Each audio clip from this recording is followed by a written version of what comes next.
2018, a 51-year-old woman drove her car onto a Little League field. Attempting to stop the woman and keep the children safe, 68-year-old Douglas Parkhurst jumps in front of the car and tries to close the gate.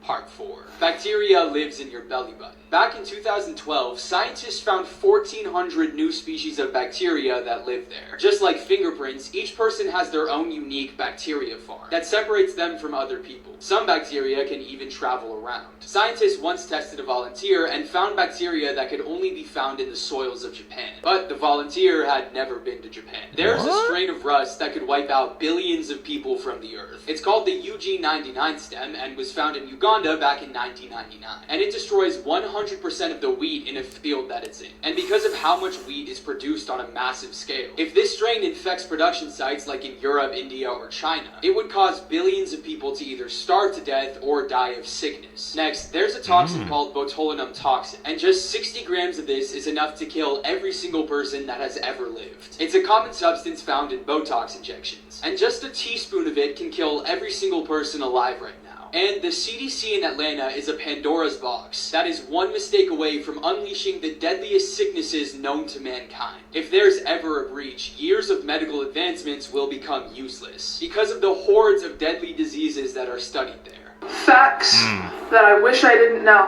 When Gerardo Mendina turned 18 years old, his mom, Lena, was 23. Meaning she had her son at just 5 years old, making her the youngest mother ever. Sudden adult death syndrome is the thing, where your heart just stops seemingly for no reason, like a cardiac arrest, except no cardiac arrest can be detected. So dementia is what they say when there's symptoms of a decline in thinking skills and memory loss, and Alzheimer's is the disease that can cause it. And signs that you might grow up and have this can be detected as early as 3 years old. Not just that though, the symptoms too. Alzheimer's and dementia in children exists, meaning that anybody at any age can completely lose their mind and become a husk of themselves. Crazy to think about. This picture is an example of a psychological phenomenon known as the uncanny valley.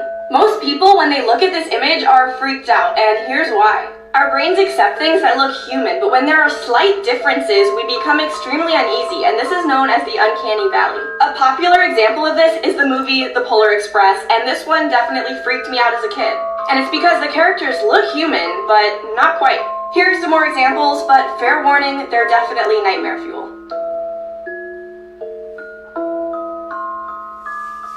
Gruesome facts The uncanny valley effect. Does that really shake y'all seekers? To me, not really, but I know she said how some people, they just can't stand, to look at it. It seems human, but it's really not. My God, that Polar Express, that one kind of hits different, man, because you used to watch that as a kid, and you didn't even know they placed that in the media, man. The more you know. The more you know, man. Tap in with us, man. You're going to learn some things. you didn't know. Open your mind. 22. This is Zone Rogue, a 42,000-acre area of land in France that was isolated by the government following World War I. They deemed the area too damaged and too dangerous from lead, mercury, arsenic, and chlorine, as well as being saturated with human and animal remains, unexploded shells, grenades, and ammunition. This devastating photo, taken in 1945 by marine photographer Joe O'Donnell, shows a little boy waiting his turn to cremate his dead little brother. The boy bit his lip so hard that it bled and silently walked away after placing his brother in the fire. When traveling to Somalia, the U.S. State Department officially recommends that you draft a will and designate insurance beneficiaries. They also suggest that you designate a family member as a point of contact with hostage takers. On the evening of May 14, 1998, Frank Sinatra suffered a massive heart attack. The ambulance that was carrying him and his wife both made it to the hospital in record time. This was due to the nearly deserted streets, as everyone else was at home watching the finale of Seinfeld. Curtain number 1 is... Creepy fact. Correct! Had it. Things humans were never meant to see. Je pense que le professeur ne va pas venir aujourd'hui. Donc je retourne à la maison. Oh.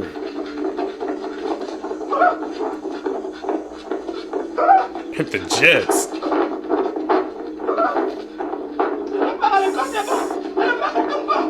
Can someone explain this, please?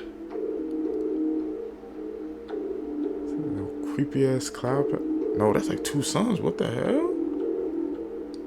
I don't know if that's an illusion or something. The scale of this marble quarry is so huge that it makes the excavator look like a tool. What bioluminescence looks like in the rain.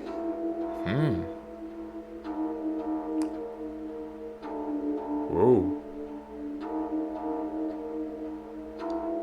What the hell Well, just that's facts. happened in Illinois? Seemingly out of nowhere yesterday morning, a massive sinkhole opened right in the middle of this football field in Alton. It completely swallowed up a number of bleachers and one of the huge floodlights. Now luckily, at the time, there was no one on the pitch when this happened, otherwise this would be a very different piece of news. And although it looks like some freaking sign of the apocalypse, it's said to have been caused by a working underground mine that experienced a surface subsidence. Fortunately, no one in the mine was injured either. If you see this in the ocean, get out fast. In 2016, an Australian fisherman saw this near his boat. At first, he thought it was some kind of alien creature, but he soon realized it was something even scarier. This is actually a swollen whale. When a whale passes away, it swells up, and eventually so much gas builds up that the whale's body explodes. This sends whale guts everywhere. Whales can explode with so much force that they can injure or end human lives. As soon as he realized the danger he was in, the fisherman, Mark Watkins, sailed away. But this whale definitely looks like it's ready to pop. The hell? I didn't even know whales can explode? What the? Well, we knew that, but I didn't know like it builds up with gas. But watching these clips together, you know, I've learned that they said even when people pass away, like they can like burp and, you know, I guess cough and stuff like that because gas builds up in their body. So it happens to animals as well. The more you know. See, I kept that in my knowledge bank. Reference that, man.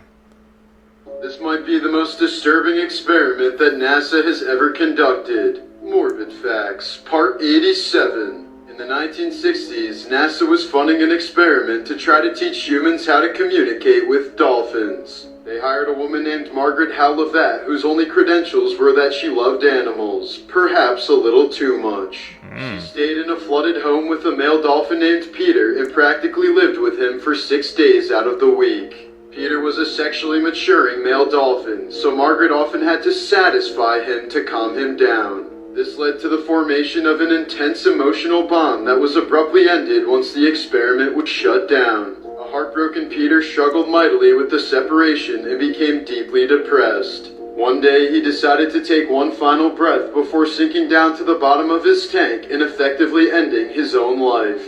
Ever since then, this experiment has been regarded as extremely unethical and weird as shit.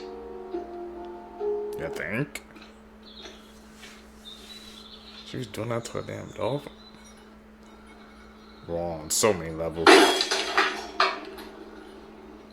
Creepiest things kids have ever said. A woman drove past the cemetery with her 3-year-old daughter. Now they would drive past it every day. 3-year-old would tell her mom that people in there were waving at her. This would go on for a while until they decided to stop driving past the cemetery forever. This is because the daughter mentioned that there was an old lady wanting her to come in there. An aunt asked her niece to draw her imaginary friend for her. And this is what she drew. A humanoid figure with about 10 legs and their head detached. A little girl was playing in the McDonald's playhouse by herself and alone. The mother took this picture of her in the tunnel. To their surprise in the photo, they saw another child. But mind you, she was playing in there alone. When they asked their daughter who it was, she said, "That's my imaginary friend, Bethel." A little boy told his dad he had an imaginary friend. He called him the Hanging Man and said he would visit him in his room every night. And even drew a picture of him for his dad. So the dad hid a camera in the child's room to see what he was talking about and caught this.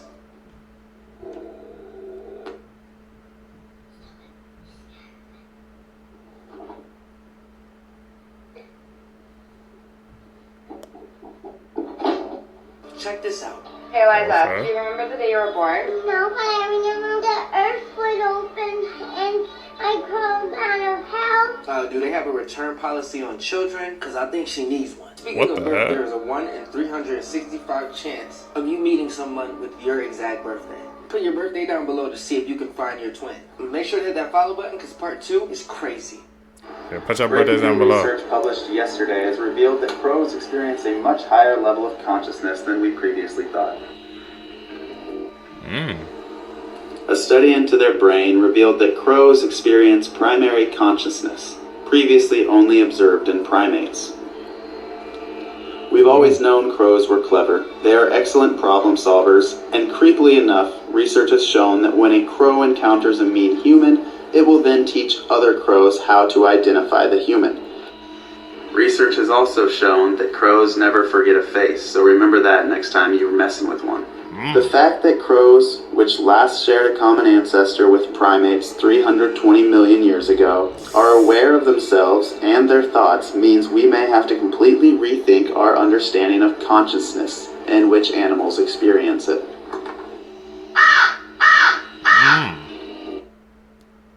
Disturbing facts that will ruin your day. Part 1. The average person will spend 5 months of their life waiting for red lights to turn green. The FDA allows 1 rodent hair per 100 grams of peanut butter. So if you've eaten peanut butter, you've likely ingested at least a bit of rat hair. If you confess that you murdered someone to a priest, your secret is protected by Catholic law, meaning that you could admit to killing someone and then get away with it. The average person walks past 16 murderers in their lifetime. The reason that you can smell farts is because the poop particles are literally inside your nose. Ducks become cannibals due to boredom, so they sometimes randomly eat each other. And this is what a child's skull looks like before they lose their baby teeth.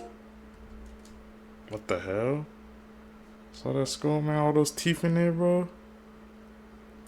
And I didn't know it, like, when you farted, the poop particles that be in your nose. What the hell? So every single time you smell a fart, bro, you have poop in your nose. Just blowing our reality wide open, man. That's crazy.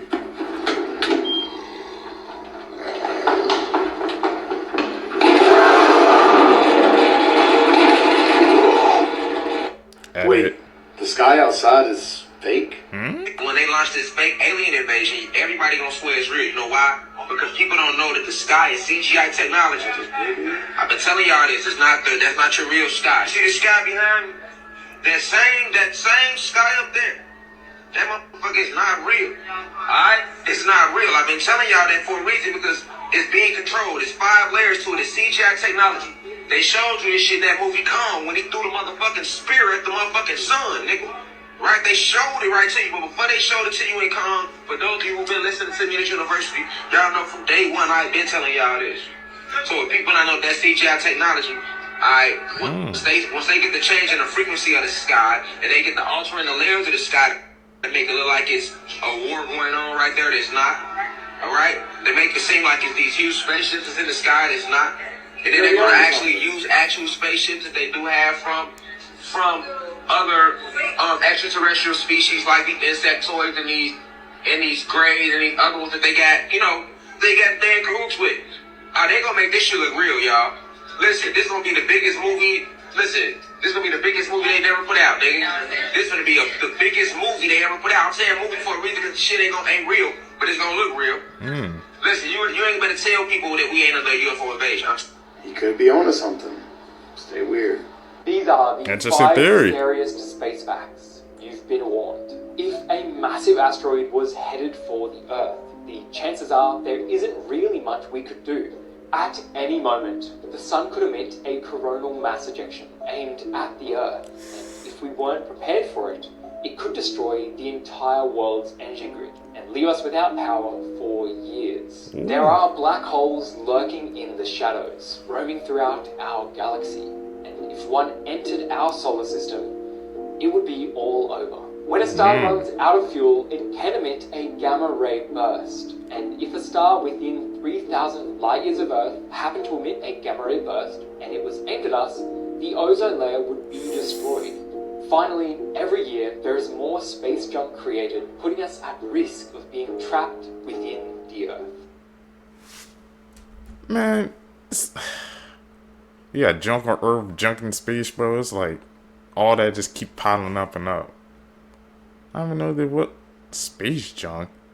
I mean, I knew there was some things, but I didn't know it was like gonna get bad to that level. Everywhere polluted, man. Even in space. That make no damn sense. This is the scary story about the school trip. An entire class of 6th graders went on a school trip one day. Everybody was taking pictures with their phones and cameras and having such a great time. But when they all got back to school, they started looking through all the photos they took, when suddenly one of the girls screamed, "Oh my god, what is that?" In the picture, one of the boys in the class was sitting on the bus, and nothing seemed strange about the photo until you looked at his reflection in the window. His face in the reflection looked like it was yellow and bulging, and completely mutating. Also, there was a white floating figure behind him in the reflection. Everybody turned the photo upside down and realized it was a human skull, and it was horrific. And when the boy saw the photo of himself, he immediately burst into tears and had a panic attack. The teacher then took the boy to the nurse's office, and the principal banned everybody from speaking about the strange photo ever again. And to make this even scarier, 7 days later, the boy died from a brain tumor. The photo is said to be on the internet somewhere, but I don't recommend looking for it. Here are 10 creepy, disturbing, and scary facts you didn't know. Part 2. Today's high school students have the same anxiety levels as insane asylum patients had in the 1950s. Until 1974, it was illegal to appear in public in the city of Chicago if you were ugly. During the early 1990s, a serial killer named Joseph Metheny owned a burger stand located in Baltimore, Maryland. After his arrest in 1996, he confessed to feeding his customers the flesh of at least 3 humans he had murdered. A new homeowner was shocked to find a rag doll boarded up in a wall cavity, clutching a note saying she killed a family. In 1977, we received a radio signal from space that lasted 42 seconds. To this day, we still don't know where that signal came from. The movie The Hills Have Eyes was based on the true story of the Bean Clan, a Scottish family who would secretly ambush, kill, and eat travelers for 25 years. In 1957, 2 sisters, Joanna and Jacqueline Pollock, were killed in a tragic car accident. A year later, their mother gave birth to twins, Jennifer and Jillian. Then it gets weird. Jennifer, the younger twin, had scars and birthmarks on her body that were identical to Jacqueline's, the deceased younger sister. The twins began to ask for toys that had belonged to the deceased girl, toys they had no knowledge of. Albert Fish, an American serial killer, boasted that he killed in every state and claimed to have had over 100 victims. What makes him even more sickening is that he sent letters to his victims' parents to tell them how good their children tasted. Disgusting. A man named Francesco Lentini had 3 legs, 4 feet, 16 toes, and 2 sets of functioning male genitals. He worked for a circus and lived until the age of 78. In 2011, Anatoly Yurovich was arrested after 12 dolls were found in his apartment. However, they weren't regular dolls. They were recently deceased little girls that he had dug up, dressed up, and displayed. What the fuck? Like for part 3. Yeah, people on the road. Told me something a little girl should know. It's all about the devil. That wasn't it. This is one of Spirit Halloween's creepiest props. This is Gruesome Granny from 2013, and she is easily in my top 10 props of all time. She's made by Techie Design, and they did a great job on her. Her head and hands have an awesome amount of detail, and the baby does too. And as you can see, she's pretty animated as well. She rocks back and forth while singing her baby to sleep. Her mouth moves, head turns, and her head lifts up and down. Almost everything about her to me is phenomenal. I just wish her clothing was more reflective of how long she's been dead. I mean, she's clearly been rotting for a very long time, yet her clothes are still mostly pristine. And as per usual for techie props, my favorite part about her is the audio. It is just so fucking awesome. She sings Rockabye Baby, and it's very creepy. There's a music box in the background, the baby's laughing and crying. It's just a really well-constructed soundtrack. And she does a good job at making people uncomfortable. Some people don't like this concept at all. I've seen a lot of sensitive people flip shit over this one. but I think she's weirdly wholesome. I mean, What? a grandmother's love transcending even death. I don't know, I think that's pretty fucking metal, though. She retailed for $170 back in the day and is clearly another massive W for Techie.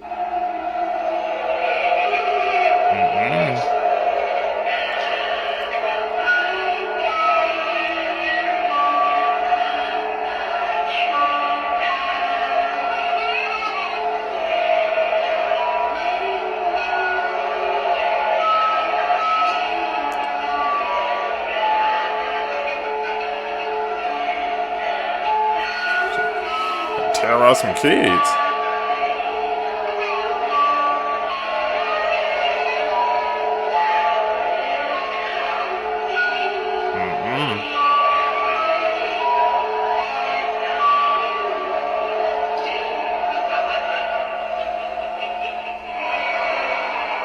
She's gonna terrorize some kids.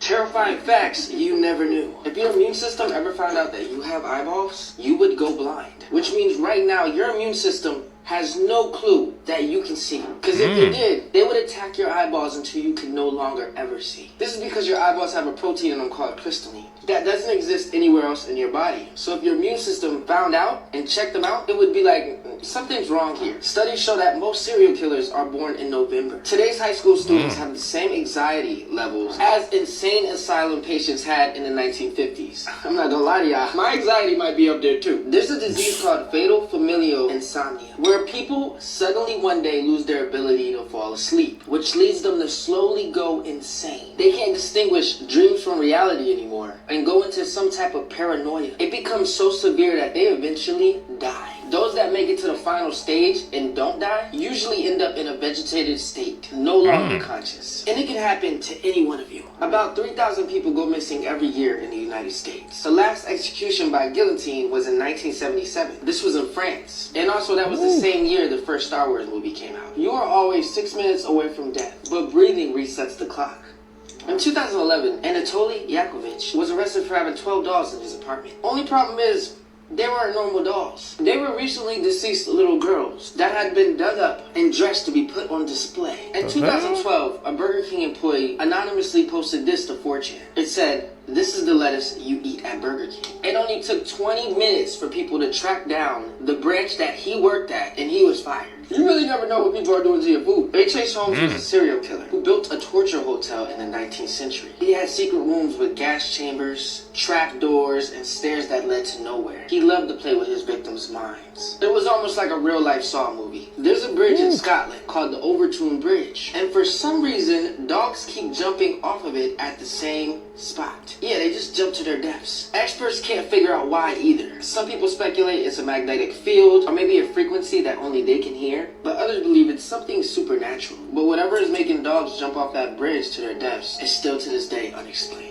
Joe McDamey was an infamous serial killer who not only cooked his victims to eat for himself, but also made them into burgers, using their remains. He then sold them to unsuspecting customers from a roadside food stand. We really never know what we eat. I'm cooking all my food myself. That's why I don't eat over people's house. In 2021, a new homeowner was shocked to find a boarded up wall. When he ripped the boards off the wall, he discovered a hole. In that hole was a doll clutching a note. The note saying that she killed a family who lived there in the 1960s. Be honest, would you move out? In 1978, there was a pilot named Frederick Valentin. Him and his plane disappeared in Australia. His last communication was, "Melbourne, that strange aircraft is hovering above me again." It is hovering and it is not an aircraft. This is a mugshot of William West and William West. Oh, and they're not related at all, but they were both sent to Leavenworth Prison at the exact same time in 1903. And after some confusion, the staff finally figured out they were two different people who had the exact same name and looked identical. This was said to be one of the main reasons why we now use fingerprints to identify somebody. There's biotech being developed as we speak that can make prisoners feel they are serving an 1,000-year sentence in a matter of 8 hours. That's horrifying. Imagine thinking you spent 1,000 years somewhere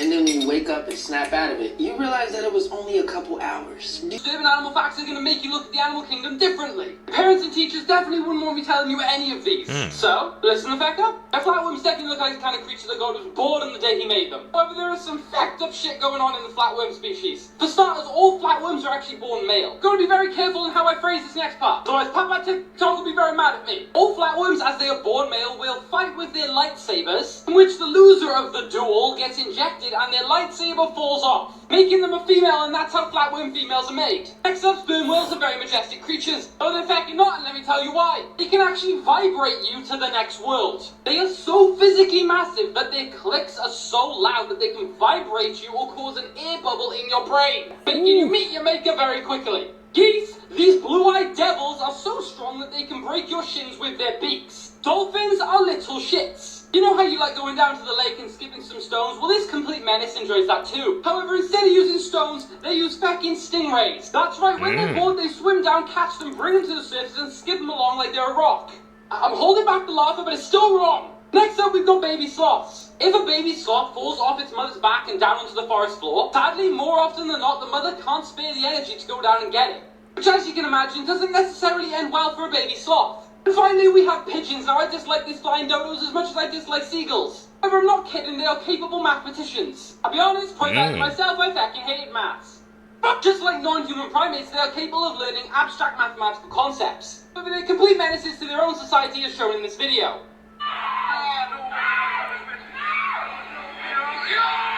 My point proven, they just threw one of their own into the next world. Elon!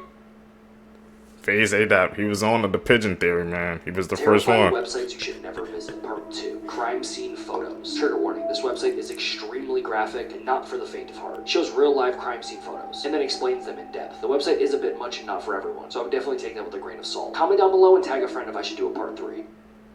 I don't think I want to visit that site. I don't need that in my mind. Disturbing brain facts. 1. The brain will protect itself even if it means misery to you or death. If you're stuck in the middle of a cold place, your brain will fall asleep to conserve energy and never wake up again. Inhaling smoke in the middle of a burning house, your brain will make you stop breathing and pass out. 2. Your brain doesn't necessarily stop all activity the moment you are pronounced clinically dead. Up to 30 minutes of brain activity has been recorded after death. 3. Comment brain and I will DM you a brain hack you definitely have never heard about. 4. When you're falling asleep at night and your body jerks. This is called hypnic jerks. This happens because your brain thinks you're dying if your body falls asleep faster than your brain. 5. 90% of all illness and disease is stress related. 6. Certain brain injuries or conditions can lead to spontaneous and uncontrollable bursts of aggressive or violent behavior, even in individuals who were previously non-violent. 7. Your eyeballs are an extension of your brain and are directly connected to it. Whoa. Those brain facts, man. Definitely write some of those down, bro. We're gonna need those. Scariest things found underwater. From Atlantic Ocean. Stone people. They from Atlantis? Chuk Lagoon. WW to tank. Damn. From Little Traverse Bay. Jesus statue.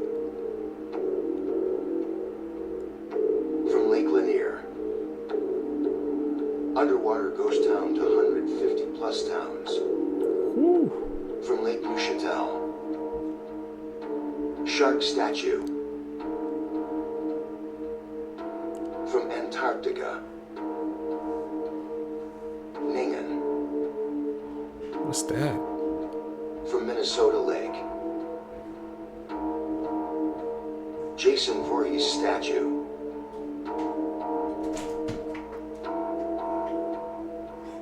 How was Jason underwater? Girl that vanished into thin air. Her name is Yuki Onishi. On April 29th of 2005, 5-year-old Yuki was out celebrating Greenery Day with her mother. It's a national holiday in Japan, and what they do is they go out, they celebrate nature, and they collect bamboo shoots. So Yuki, her mom, and 60 other people were out doing this.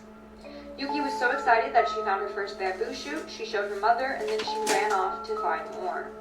That's when she disappeared and was never seen from again. When they realized that she was nowhere to be found, they actually brought in search dogs and the police. This is where it gets really strange. The dogs followed her scent to the middle of the forest and then just stopped. The scent stopped in the middle of the forest as if she had just disappeared into thin air from that spot. To this day, she has never been found and no one knows what happened. If you want to hear some theories, come back for part 2. Deadliest disasters That's in insane. human history, part 1. In 1986, the Space Shuttle Challenger broke apart 73 seconds into its flight, killing all 7 crew members aboard. The astronauts actually lived through the initial explosion and survived for nearly 3 minutes before they died on impact with the water. In 1184, a group of nobles gathered in a room in the Church of St. Peter above the latrine pit of the monks. All of a sudden, the floor collapsed due to their combined weight, causing 60 nobles to fall to their death into a pool of poop and sewage.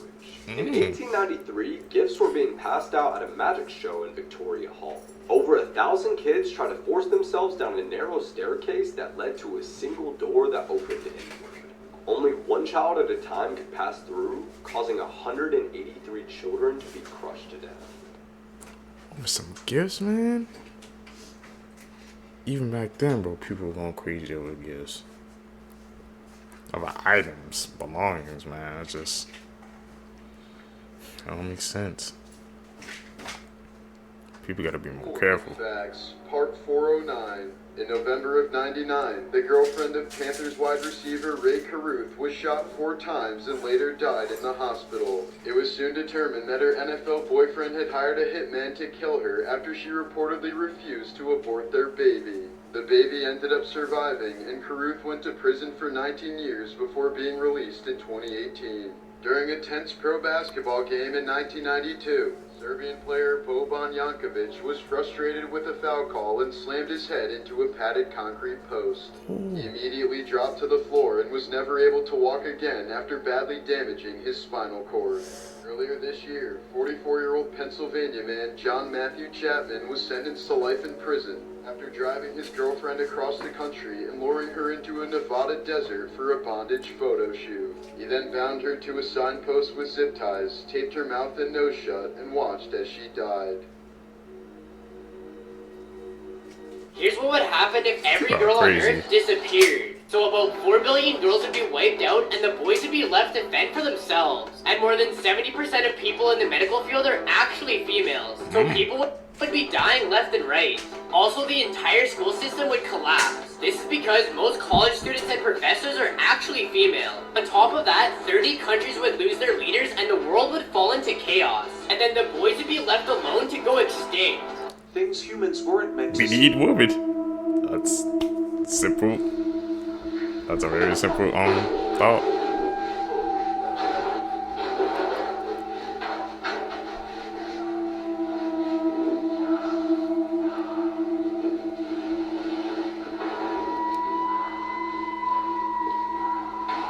What the hell?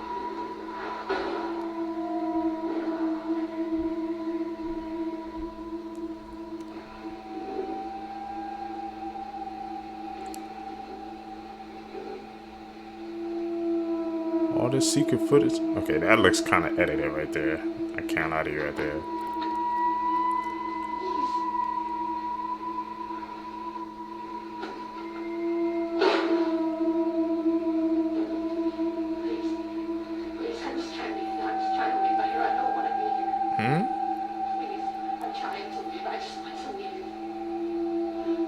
Get me out of here! What do you want? Please, I don't want to be here anymore. Just let me out. What the hell is that?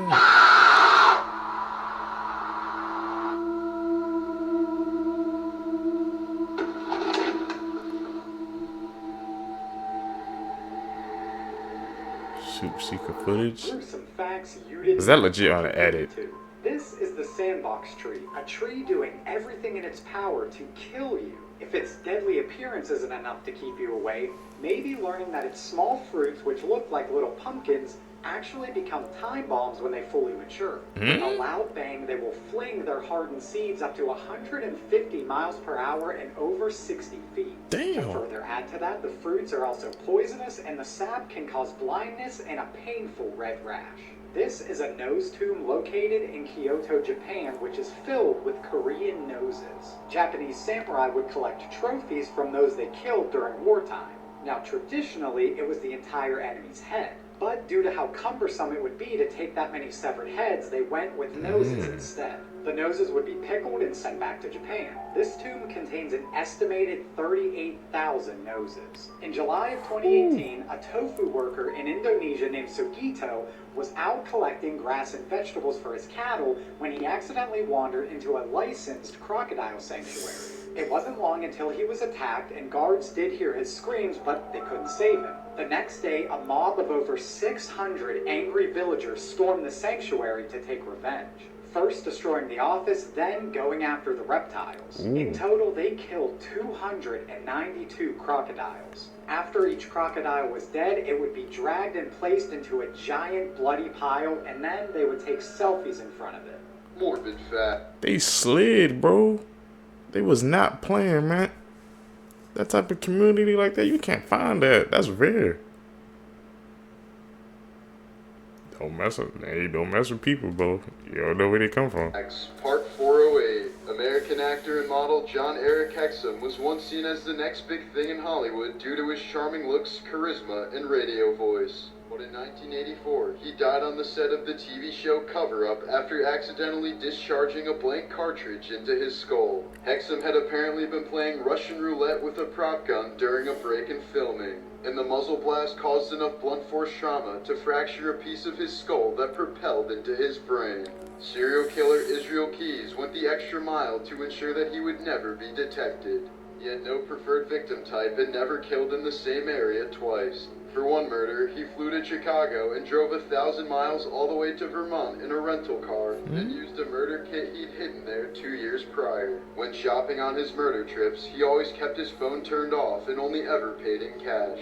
But Keys was caught in 2012 after using a victim's credit card when he didn't have any cash on hand.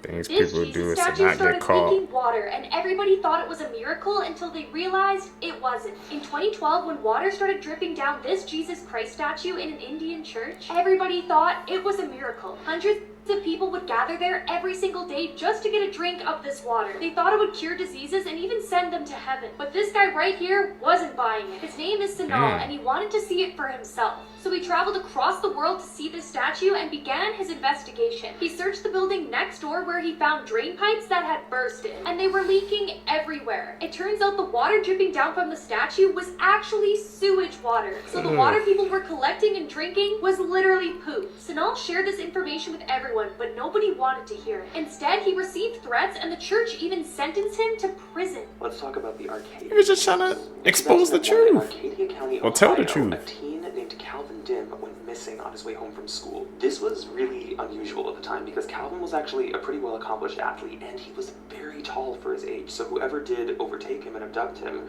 was either a larger person or a group of people. So for like weeks this investigation goes cold until a VHS tape is mysteriously found at the doorstep of his parents' house. The VHS was compiled of various different clips of unknown people in different masks who were just staring into the camera. But there is one clip in this video that had the words Cal, short for Calvin, edited into the VHS. This was pretty definitive evidence for the police that whoever made this video either knew where Calvin was or they had him in their possession. Police would end up finding this frame, which showed a person in a black tarp, presumably with their wrists and ankles tied. Investigators believe this could be Calvin, and what's even eerier is they think this was shot in the woods behind his house. What? People are sick, man. Just like torments their family like that. Send a VHS tape to them so they can see that. This is the creepy story about the school trip.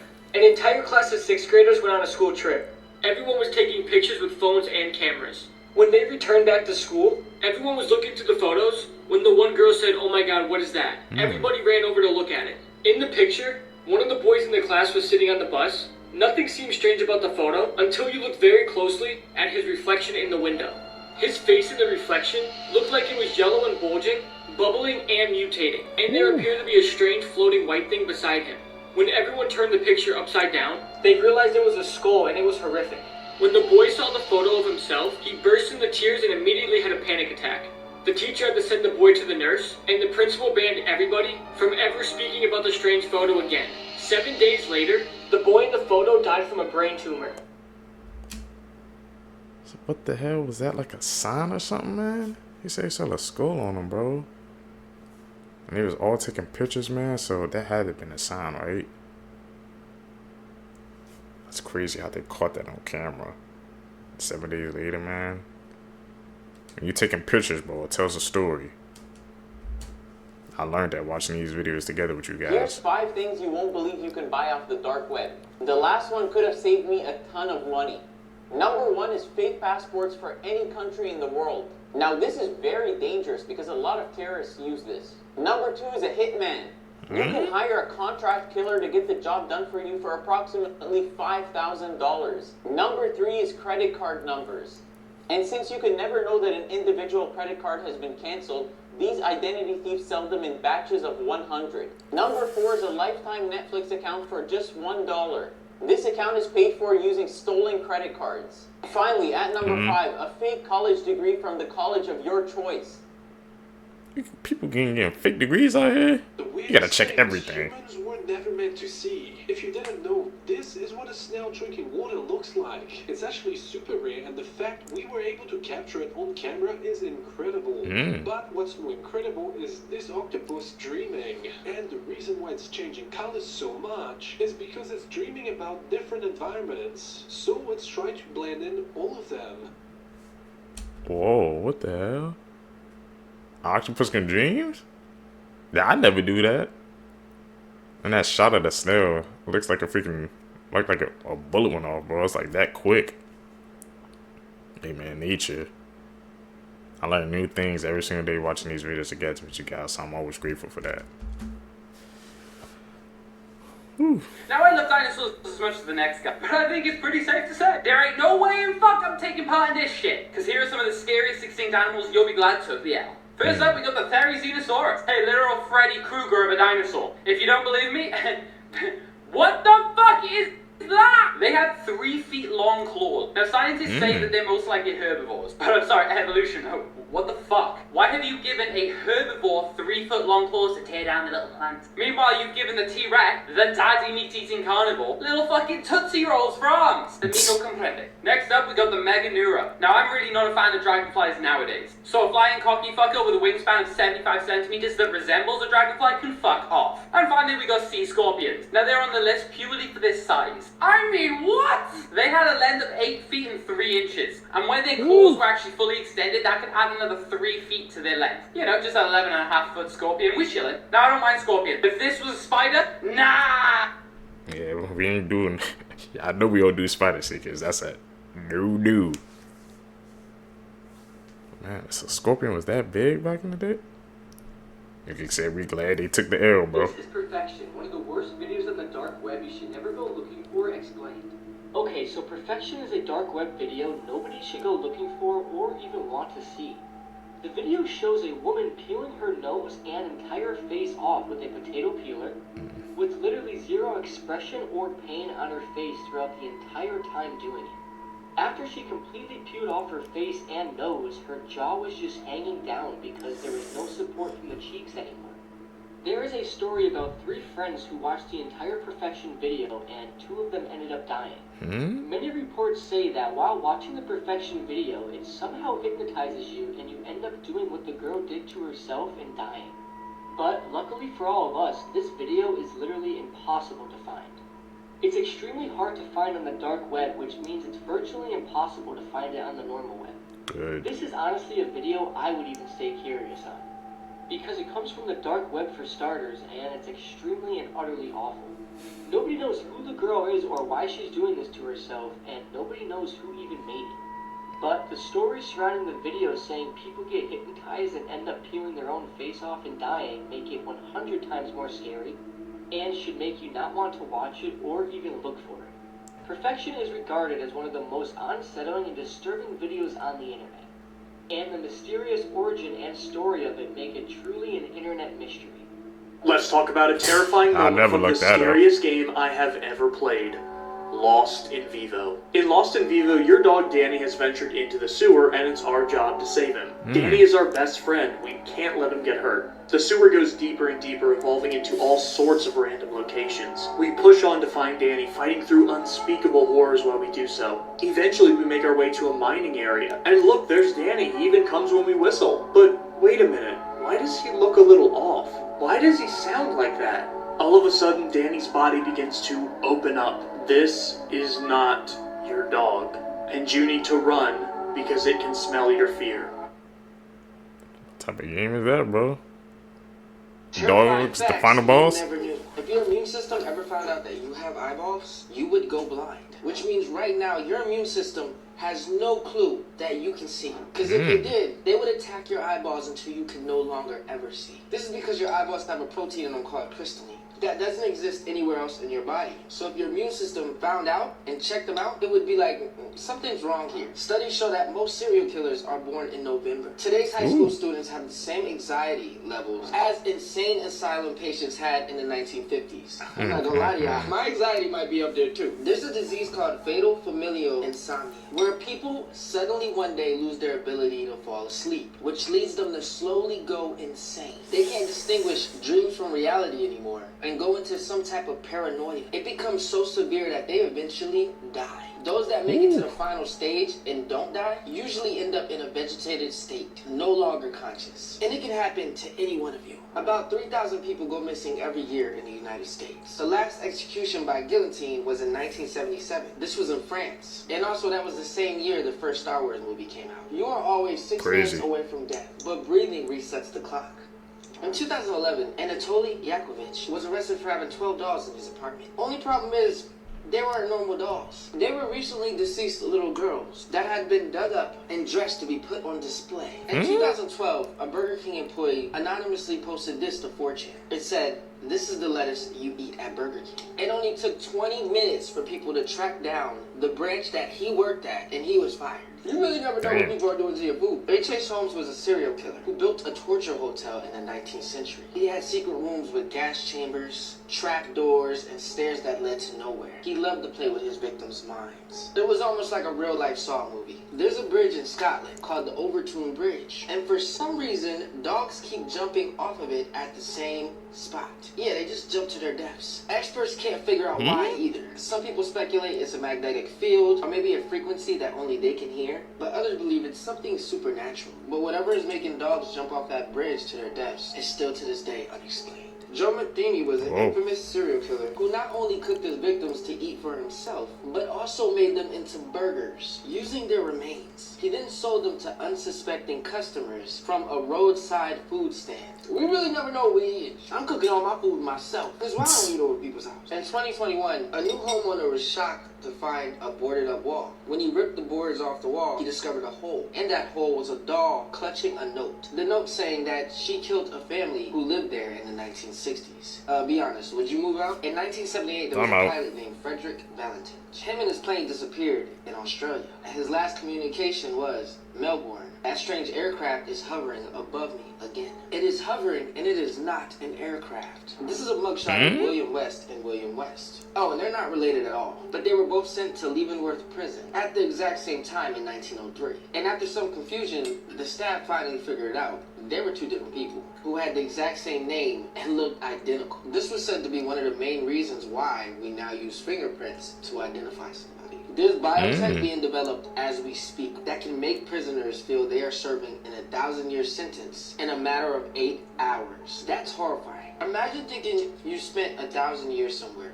and then when you wake up and snap out of it, you realize that it was only a couple hours. Do you know how crazy that is? Anyways, like this video if you want to part. Seekers, stay with me, y'all.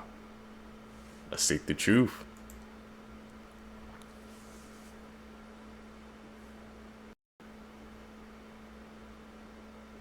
Lady married her dead boyfriend. In 1978, in a small town in Ohio, there was a woman named Linda Smith who was head over heels in love with her boyfriend. They had talked about marriage endlessly, but just weeks before their wedding, her boyfriend tragically died in a car accident. Linda was devastated. Her boyfriend boyfriend named Lemmy Leaf was the best boyfriend ever to her. One evening, Linda couldn't take it anymore, and she dug up her boyfriend's grave with the help of her two brothers. She announced she was still going to marry him. The townspeople were baffled, and some thought grief had driven her mad. Linda planned an eerie wedding party and invited everyone, wearing a white dress beside Max's corpse in a suit. Then came the twist. Linda didn't plan on returning her boyfriend to his grave.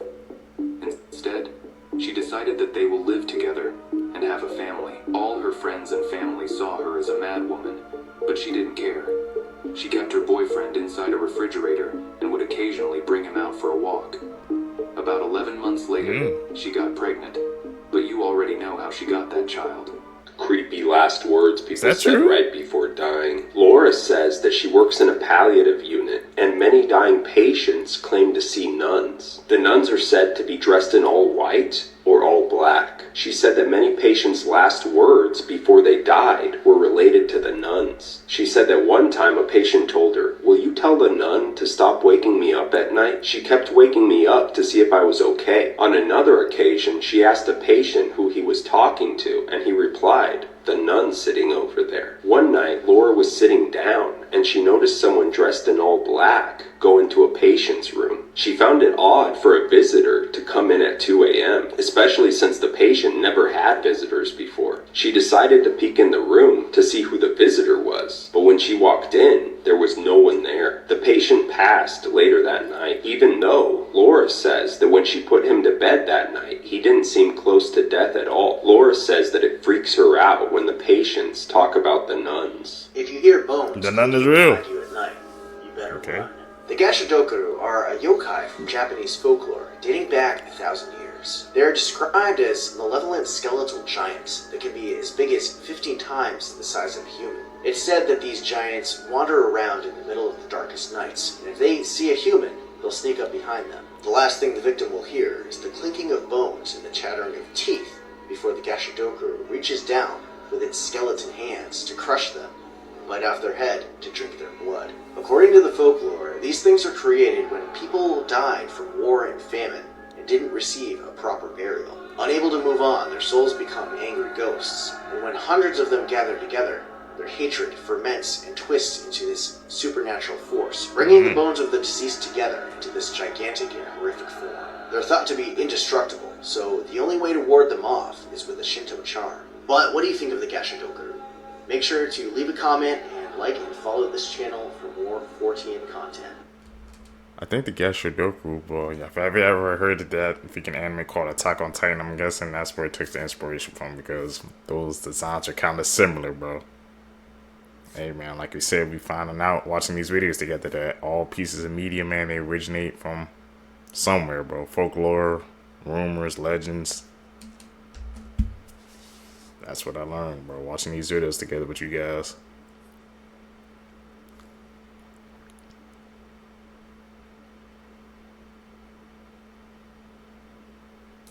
Edit. Imagine going into surgery to try to fix a condition, but you actually come out looking much worse. Well, that's exactly what happened to 29-year-old Kayla Cannon. She was born with congenital ptosis, which is basically a condition where your eyes droop. And she wanted to fix this problem, so she went to a specialist, and then she came out looking like this. Kayla decided to get this procedure done with Dr. Harvey Chip Cole, who's located in Atlanta. This doctor made a ton of mistakes during this procedure, one of them being removing half of her eyelids, which caused a lot of tightness and left her looking like this. After the botched surgery, Kayla had a serious infection and could barely close her eyes because of how tight they were. And she had to undergo 7 additional surgeries to correct the damage, and she was left with these permanent scars. Kayla's devastated because she feels like she went through this procedure only to look worse than what she did, and this is the first time that this doctor did something like this. This is another patient who was also botched, and she came out right after Kayla spoke out about this doctor. And the crazy thing about this is that he is still practicing. Take his license away. Disturbing backstories. This might look like a normal family photo, but the reality is terrifying. The man in the yellow sweater is named John, and he's holding a baby named Heather. Heather grew up thinking she was adopted by John's brother, making John her uncle. But one day, a phone call changed everything. She had overheard a phone call saying her uncle was arrested. John Edward Robinson was connected to the deaths of multiple missing women, including 19-year-old Lisa Stassi, who was last seen with her 4-month-old daughter Tiffany, who went missing. And that's when Heather realized she's Tiffany. The man she thought was her uncle was actually her mother's killer. John had faked adoption papers and tricked his own brother into adopting his victim's daughter. And for 15 years, no one knew the truth. Follow for more. Did you know He never Ronald knew. McDonald is no longer the mascot of McDonald's because of a chilling incident in 2010? This terrifying tale took place in Cuernavaca, Mexico. At a local McDonald's, a statue of Ronald McDonald sat on a bench, a popular spot for photos. Everything seemed normal until one night, when 2 gas station workers from across the street decided to take a break. One went to the bathroom while the other sat next to Ronald, saying, "I'm tired." To his horror, Ronald replied, "Me too." The man, stunned and terrified, leapt from the bench and suffered a fatal heart attack. Hearing the commotion, the second worker rushed out of the bathroom. He saw something so terrifying that he shared the story with everyone he could. However, days later, he fell into a coma and passed away. McDonald's allegedly erased the security footage from the gas station's cameras and quietly removed most of the Ronald statues. This eerie event might explain Ronald McDonald's near disappearance from the brand. I'm about to show you one of the... I've always wondered, why he's like evaporated from the brand. Maybe something, I don't know if it was like remote activated but had automated responses, but that's sure, that's a solid reason why they got rid of him. Or did something else happen? Most interesting graves in Texas. It's in the Texas State Cemetery in Austin. I visited the other day. It was a cold, dark day. If you walk into the cemetery, you'll notice all the Texas flags and the Texas monuments. These people that were buried here were proud to be Texans. But if you keep walking, you'll notice the Confederate field where Confederate soldiers are buried, and right next to that is the grave of Albert Sidney Johnson. He was at one point considered the strongest general in the Confederacy. He was killed possibly by one of his own troopers. He was killed during the Civil War at the Battle of Shiloh, possibly by one of his own soldiers, and his body was initially buried in New Orleans, but he was moved back to Texas. In 1905, a sculptor was hired to create this monument, and let me tell you, it's eerie because it depicts Albert Sidney Johnson exactly how he looked as he lay dying on the day of his death. It's an eerie monument, it's life-size, it's right in the shadow of Stephen F. Austin's grave at the top of the hill here at the cemetery, and it's very, very, very interesting to see in person. He was pointing at it. Like, is it connected or something? The whole sculpture, the last moment of before you leave the world, that's definitely eerie. I don't know if you guys know who these people are, but this is Alana and Brock, and they have a family vlogging channel. They live in Australia, and Alana makes a ton of TikToks about her daughter, Daisy, and how she's sick. Okay?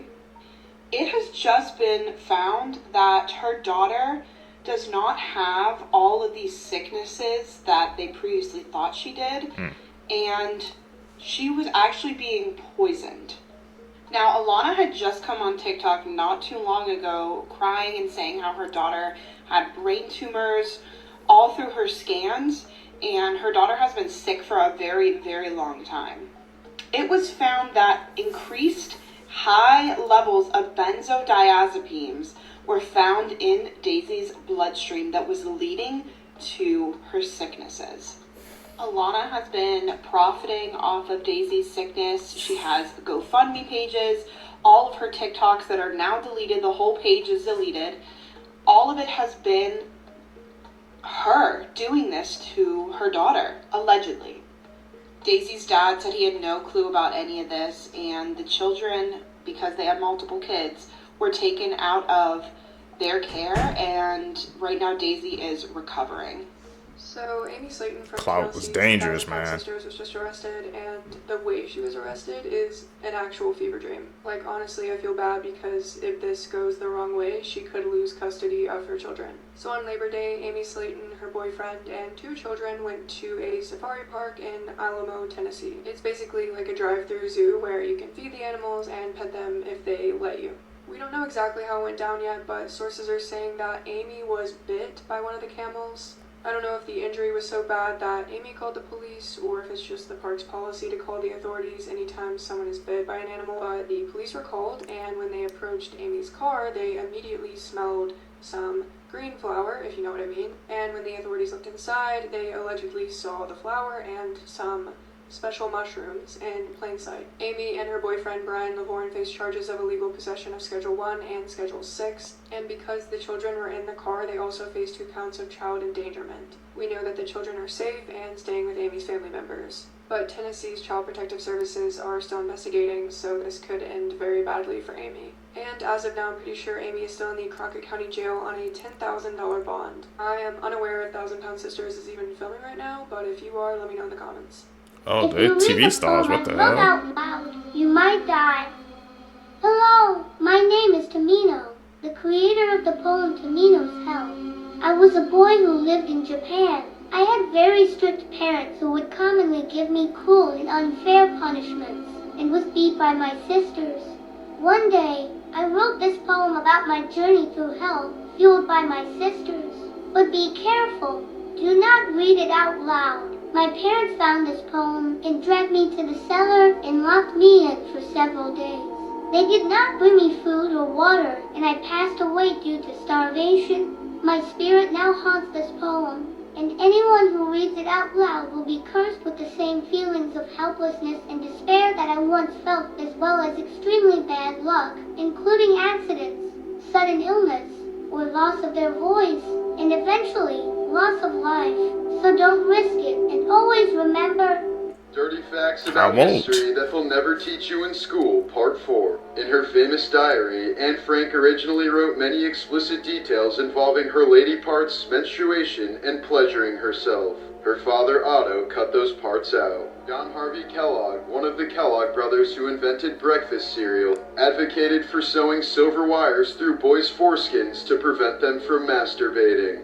In 1969, Yoko Ono released a film entitled Self-Portrait, consisting of a 42-minute shot of her husband John Lennon's semi-erect member. Following its initial screening, the film was never shown again. Often referred to as the father of vegetarianism, Sylvester Graham shunned alcohol, white bread, meat, and lust. He popularized whole grain food products and originally invented the graham cracker in the early 1800s to stop people from masturbating or having sexual desires. In 1851, Graham died of complications from an opium enema at the age of 57. Damn, he was still young, man. Those facts blow my damn mind. People back in the day were. That's some extreme methods, man. To say the least. This man vanished in the 90s, and then, 30 years later, mysteriously showed back up on his family's doorstep with no explanation. This is the bizarre case of Vasile Gorgos. In 1991, Vasile Gorgos, a 63-year-old cattle seller from eastern Romania, disappeared without a trace after leaving for a business trip. Through his work in the cattle business, he would frequently travel to other cities. He bought a train ticket as he usually did and told his wife and kids he'd be back in a few days. He left that day, but never returned. His family reported him missing to the authorities, but after months of searching, they feared the worst. Police theorized he met with foul play, and his relatives knew he wouldn't intentionally run away as he had a family and worked extremely hard for his cattle business. It was ultimately determined that he most likely passed, and his family held a memorial service for him. Fast forward to August 2021. It was a quiet Sunday afternoon when an unknown vehicle stopped in front of the Gorgos home. An older man stepped out as the car quickly sped away, and to everyone's shock, who got out of the car? It was Vasile. His family was in complete shock. He was now 93 years old. He was clean and wearing the same clothes he wore 30 years prior when he went on that ill-fated trip. Along with his clothing, they also found that train ticket he bought 30 years ago, along with some identification. But he barely recognized his family. and seems to have no memory of where he's been the past 30 years. He seems to remember events before the time he disappeared, but nothing from the 30 years he was missing. And after the media got a hold of this story, people had so many questions. As for the car that dropped him off that day and sped away, neighbors said they weren't able to get the license plate or see what the driver looked like. This is one of the strangest stories I've ever heard, and many like myself wonder what happened and who dropped him off that day. Some have pointed to him possibly having another family. Others have speculated a glitch in the universe or time travel. Personally, I am stumped. What are your theories? Where was he those 30 years? It's a glitch, bro. Like they said, glitch in the matrix. Something happened, bro. That much time You're gone. out and about and see a duplicate of yourself standing in front of you. And I'm sorry, my friend, but the end is near. Well, at least according to Irish folklore. You see, today we're looking at an entity called the Fetch. Now, the Fetch is a very simple concept. It's an exact duplicate of you. Though its appearance is regarded as an omen, usually indicating that your time is near, my friend. Though according to some, the time of day a Fetch appears completely changes what it's meant to be indicating. So if you see a Fetch in the morning, according to some, it's actually a good sign indicating a long life. This folklore series is quite fun, isn't it? Are you ready for the next episode? I'm going to warn everybody right now, the case that we're about to cover is easily one of the most disturbing true crime stories I've ever heard in my life, so viewer discretion is really advised for this one. This is Kevin Davis. He was 18 years old back in 2014 when this horrific event took place. Kevin lived here in Corpus Christi, Texas, and shared an apartment with his mother, Kimberly, and his sister, Destiny. On May 26, 2014, Kevin snapped. He had been having homicidal thoughts for a long time, but on that particular day, he decided to bring his dreams and his fantasies into reality. On that morning, Kevin told his mother, Kimberly, that he wanted to unalive himself, and she told him that she couldn't stop him if he wanted to. After hearing this unexpected response from his mother, Kevin went into a rage. He grabbed a cord and attempted to strangle his mother on the couch where she was sitting. But his mom, Kimberly, managed to fight him off, and in a panic, Kevin went into the other room and grabbed a hammer. Now, this is where it gets really disturbing, so if you're still here with me and you have a weak stomach, don't keep listening. Kevin then bashed his own mother's skull in with the hammer, hitting her at least 20 times, and he then grabbed a knife from the kitchen and inserted the knife into the head wound. At that point, Kimberly's head was opened up, she had a massive head wound, and her brain was exposed, and Kevin stuck his hand into his own mother's head and played with her brains. He later told detectives that it felt like putty. Now, after his mother was dead, Kevin dragged her corpse into another room and her, which is unbelievably shocking and disgusting. After all this was said and done, he went to a neighbor's house, told them to call 911, told them that he had just murdered someone, and he was arrested without incident. When Kevin ultimately arrived at the police station, he was brutally honest with investigators about his crimes. I listened to the entire interrogation, and I cannot unhear some of the things that he told investigators. It's vile and shocking. But at one point, he smiles at the investigators with a little grin and says, "Yes, I guess I lost mine to a corpse." After his trial, he was handed down a sentence of life in prison. He's still alive, he's still in Texas right now, and he even admitted to investigators that if he was given the chance, if he were out on the street again, he would kill again. I'm sorry to have to fill your guys' minds with this stuff, but this is a truly disturbing case that I can't stop thinking about because of how horrific it is, and yeah, I cannot believe that this happened.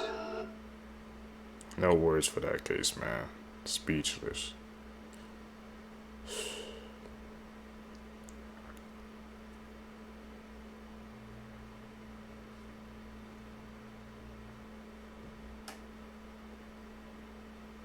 Let's look at her. This case is considered law enforcement's most baffling case. Jason Jolkowski was born on June 24th of 1981. Jason's parents were Jim and Kelly. Jason was incredibly loved, and he would become a big brother when his little brother, Michael, was born. Jason was more of a quiet kid. He didn't really have like a huge group of friends. He was very mindful about the people he let into his life, so he did have a small group of friends and he was very loyal to them. But Jason was also incredibly intelligent. He had dreams of being a radio DJ, and he did work part-time while he was in college as a DJ, and people said that when he was on radio, he became very peppy and lively. Like, it was a completely different personality. He was very talented at being a DJ. He was currently taking a break from his classes at the community college he was going to in Iowa because his parents simply could not afford it.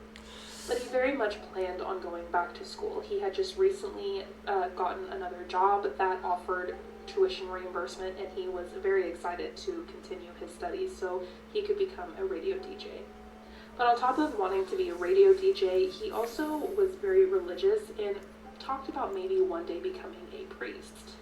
Jason was not the kind of kid that was involved in partying or drugs. He was a very studious and responsible young man. But before he was starting this new job, he was currently working a job at Fazoli's. On June 13th of 2001, Jason was called into work. His boss called him and asked if he would come into work early that day at Fazoli's. Jason agreed to this, but his car was currently in the shop getting work done to it. So he told his boss that he would just walk to work, which would have been about 4 miles away from his home in Omaha, Nebraska. But his boss said, we have another person coming in, I can have them come pick you up and take them to work.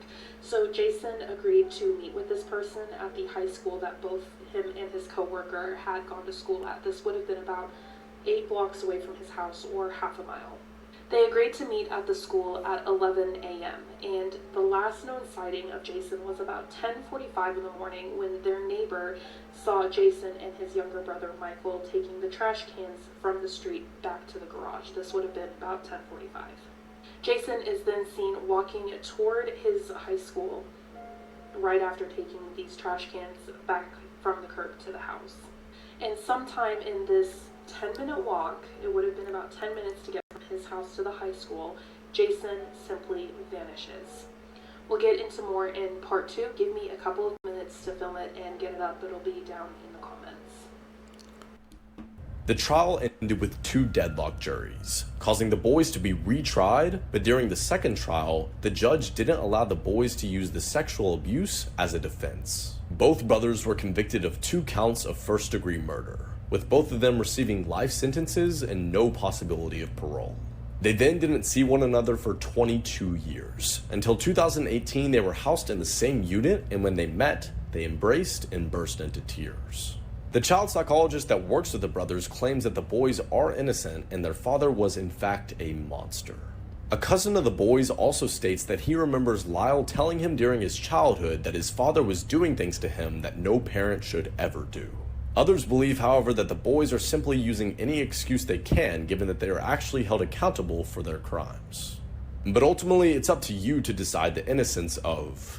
In 2018, a 51-year-old woman drove her car onto a Little League field. Attempting to stop the woman and keep the children safe, 68-year-old Douglas Parkhurst jumps in front of the car and tries to close the gate. He succeeded keeping everyone safe, but sadly died from his injuries on the way to the hospital. Carol Sharrow is arrested, and the story should end there. But it doesn't. On Halloween night in 1968, 4-year-old Carol Lee Ashby was trick-or-treating with her older sister. Tragically, 4-year-old Carol Lee was hit and killed by a drunk driver, and the case remained cold for 45 years, until 2013 when Douglas Parkhurst confessed to being her killer. After 45 years, the statute of limitations had run out, and Douglas faced no punishment. When interviewed in 2018, Carol Lee's older sister Darlene said, "It's like a complete circle now. He went out the same way he took my sister out."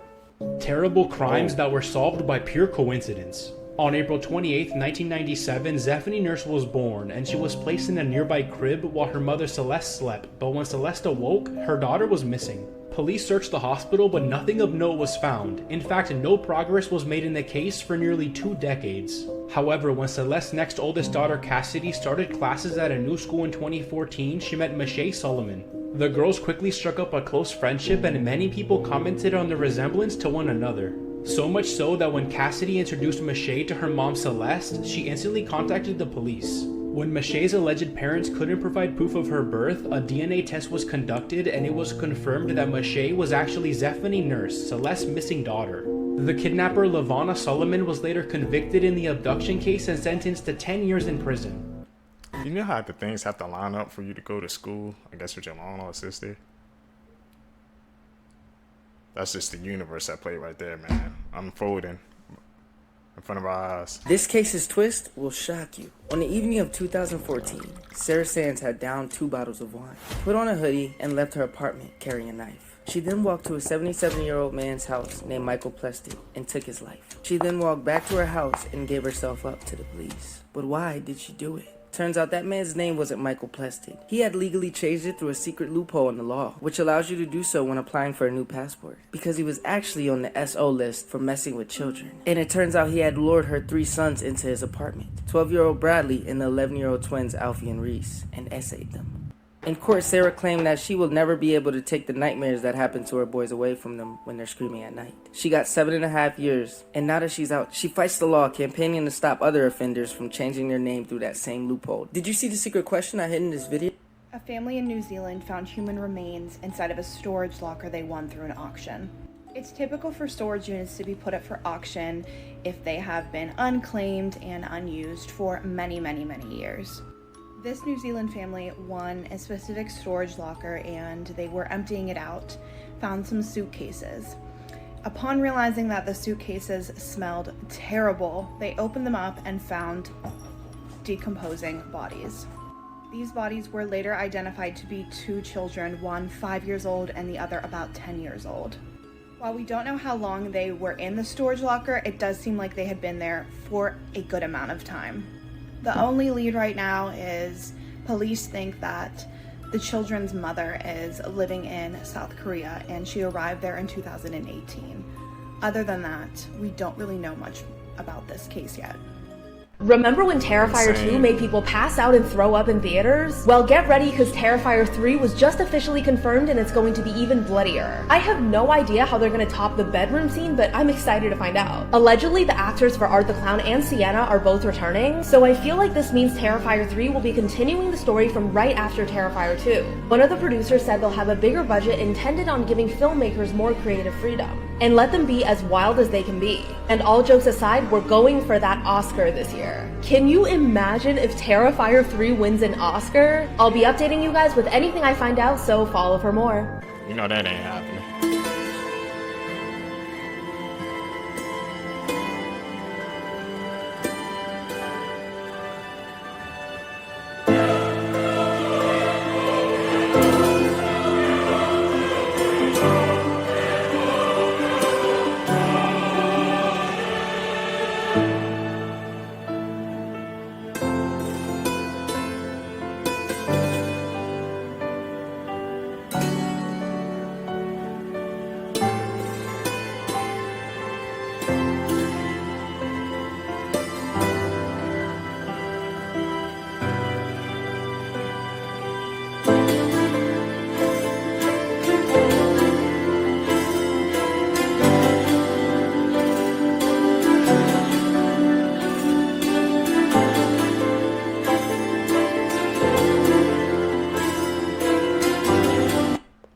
That case had some twists and turns I was not expecting. Well, any of the seekers, were you guys expecting that? Who was killed by her childhood best friend in 2016. At the time of her death, Sarah was living with her dad in Neptune City, New Jersey, and studying arts and media at their local community college. As many of her friends knew, she'd recently received a lot of money following her mom's passing. It was the middle of the night on December 2nd when Sarah's car was found abandoned on a nearby bridge with the engine still running. Dive team searched the water thinking that she may have jumped, but ultimately they came up with nothing. Sarah's case was investigated as a missing persons investigation until January of 2017, when another student came forward and pointed authorities in the direction of her junior year prom date, 19-year-old Liam McAtanzi. The two had been friends for over 10 years. On January 31st, police set the student up with microphones and cameras and had him meet Liam in a local parking lot. There, he confessed to everything, explaining that he and his best friend Preston spent 6 months planning Sarah's murder. Yes, this is a photo of Sarah, Liam, and Preston together at their high school prom. The plan was for Liam to go to Sarah's house, get her drunk, and then take her for everything her mom had left her. On December 1st, he did exactly this and strangled Sarah for 30 minutes before hiding her body in the bushes outside of her house. Later that night, he came back with Preston, and the two drove her and her vehicle to the nearby bridge. There they threw her off and then staged the scene to make. Liam and Preston thought Sarah had nearly $100,000, but they only walked away with $8,000. Liam has since been sentenced to life in prison without the possibility of parole, and Preston to 18 years. Sarah's body has never been found, as it likely drifted off to sea within 24 hours. The Florida Man, a national treasure of sorts, both a nightmare and a cause of intrigue for millions. Florida Man in facing attack believes he was half man, half dog. Florida Man arrested for throwing a gator into a Wendy's. Florida Man destroys nest full of wasps with his bare hands. Now who is the Florida Man? I mean, you and I both know that it's multiple people doing insane things in the real-life GTA server that is Florida, but the legend still remains. One man doing things none of us could fathom. The Florida Man. It's become a fun game for people to look up the phrase Florida Man followed by their birthday to see what crazy things the Florida Man did that day. For me, I was born January 14th, and what comes up is kill him with kindness. Florida Man kills someone with a machete named Kindness. You never know what you could find. What is going on down there in Florida? And how has it gone on for this long? All the answers we may never have. But all of that is part of the mystery of the Florida Man. This daycare worker is why many Americans choose to not send their kids to daycare. Hi, my name is Ethan, and trigger warning, this is a dark case. In June of 2018, a 1-year-old in Jessica Cherry's care allegedly fell from a chair, hit her head, and suffered extensive bruising and skull fracture. Fast forward 2 years later, another 2-year-old was found deceased in Jessica's playpen in her home. Jessica immediately called 911, and the 2-year-old was transported to Children's Hospital of the King's Daughters and was pronounced deceased. The pathologist who performed the autopsy on the 2-year-old later declared that she was potentially smothered, and that is how she passed away. They also saw that the child had blunt force injuries as well. Jessica was found guilty of involuntary manslaughter in August of 2022, and on March 17th of this year, she was sentenced to 10 years in prison. That's 10? That sounds wrong. A family in New Zealand found human remains inside of a storage locker they won through an auction. It's typical for storage units to be put up for auction if they have been unclaimed and unused for many, many, many years. This New Zealand family won a specific storage locker, and they were emptying it out, found some suitcases. Upon realizing that the suitcases smelled terrible, they opened them up and found decomposing bodies. These bodies were later identified to be 2 children, one 5 years old and the other about 10 years old. While we don't know how long they were in the storage locker, it does seem like they had been there for a good amount of time. The only lead right now is police think that the children's mother is living in South Korea, and she arrived there in 2018. Other than that, we don't really know much about this case yet. Down for whatever. In the back of his mind is Coretta, and she knows. So worried that she missed this one that she literally called the police to the house because she thought something was wrong. Her friend's name was Nicole, by the way, and she is a huge reason why this case even got solved. So Nicole's at the house talking to the police, and she explained how her car was still in the garage, the shoes that she wears every day were still there, and just as she was talking to them, Chris pulled up to his house. Now Chris ran up and looked extremely worried at the time, and then shook the police officer's hands, and then went straight inside without making any eye contact with Nicole. Something real suspicious was going on. So anyway, the police officer took Chris into a closet to interrogate him. And Chris said this. Nobody's hurt them, nobody's. So of course the cop had to take all the information into account, and he was like, alright, cool, this is what Chris had to say about it, let's go back to her. And because Nicole acted so quickly and was so on top of things, Chris couldn't dispose of any of Shannon's personal items. She noticed her purse was still there, and the medication she was supposed to take every day was still there as well. And then they contacted a neighbor who had security cameras out front of his house. And what he was able to find was shocking. The security cameras captured Chris Watts backing his pickup truck to the front of his house, and then moments later, pulling out bags and throwing them into the back of the pickup truck. And when you watch the footage, you realize Chris knows he was caught. Upon reasonable suspicion, Chris was later arrested, and it came out that Chris had murdered his wife and 2 children. 3 children if you count the child that his wife was pregnant with. He had taken them to oil canisters that were around where he worked at and disposed of the bodies. But right now, Chris Watts is in prison rotting away, serving 5 life sentences. Sure, this was someone that didn't know this story. That Chris Watts case, man, blows your mind every single time you hear it.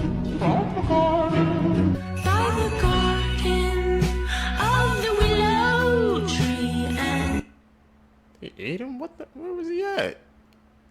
She must have been out of her head. Part 5. This is one of the most gruesome parts, so big trigger warning.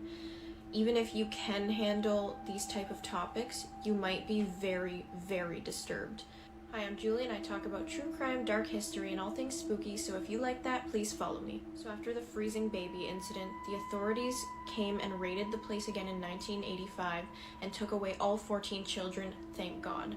Of course, this didn't stop them from having babies, so every time that they had a new baby, the authorities would have to come in and take them away again. Once the children were all gone, things spiraled completely out of control. Many of the cult members tried to escape, but none were ever successful. One of the members that tried to escape was actually Rock's second wife, Giselle. It was actually Giselle's idea to leave the baby out in the cold, but despite that, really bad things happened to this woman on the commune. Rock found out that Giselle was trying to escape the commune and then threw a hunting knife at her, which landed in her thigh and created a 3-inch deep wound. Rock's response to this was to have a beer and then take a nap, and then hours later wanted to operate on her leg. It had been so long since her initial injury at this point that her leg began to clot and swell. Rock pressed on her wound until it opened back up again, and then he proceeded to pour boiling hot water in her wound repeatedly. And then he filled the wound up with salt and olive oil. Somehow Giselle survived this surgery. He also blowtorched one of his wife's stomach while she was pregnant. One of his favorite things to do was blowtorch people. He even blowtorched one of his wives on her back until the skin was bubbling up. A man named Claude who lived on the commune received horrific treatment as well. Rock poured boiling hot water on him, pulled out 11 of his teeth with a pair of pliers, broke each of his toes by hand, and then sliced his arm open with a piece of glass. He got one of his wives to break Claude's leg with a sledgehammer. Claude was ordered to walk around with an elastic band wrapped tightly around his testicles. He had to keep the elastic band on overnight, and then one of his testicles swelled up to the size of an orange. This caused irreparable damage. Then of course Rock decided to operate on him the next morning. He removed one of Claude's testicles and cauterized the wound with a hot iron. The next surgery Rock performed caused another death. This is the hardest one to hear. A woman named Solange started to complain of stomach pain. Rock, of course, concludes that the best thing to do is operate. He laid Solange on the table and punched her in the stomach. He then forced a tube into her rectum to perform an enema with molasses and olive oil. I don't know what his thing with olive oil is. I'm sorry guys, you're gonna have to come back for part 6. Disturbing.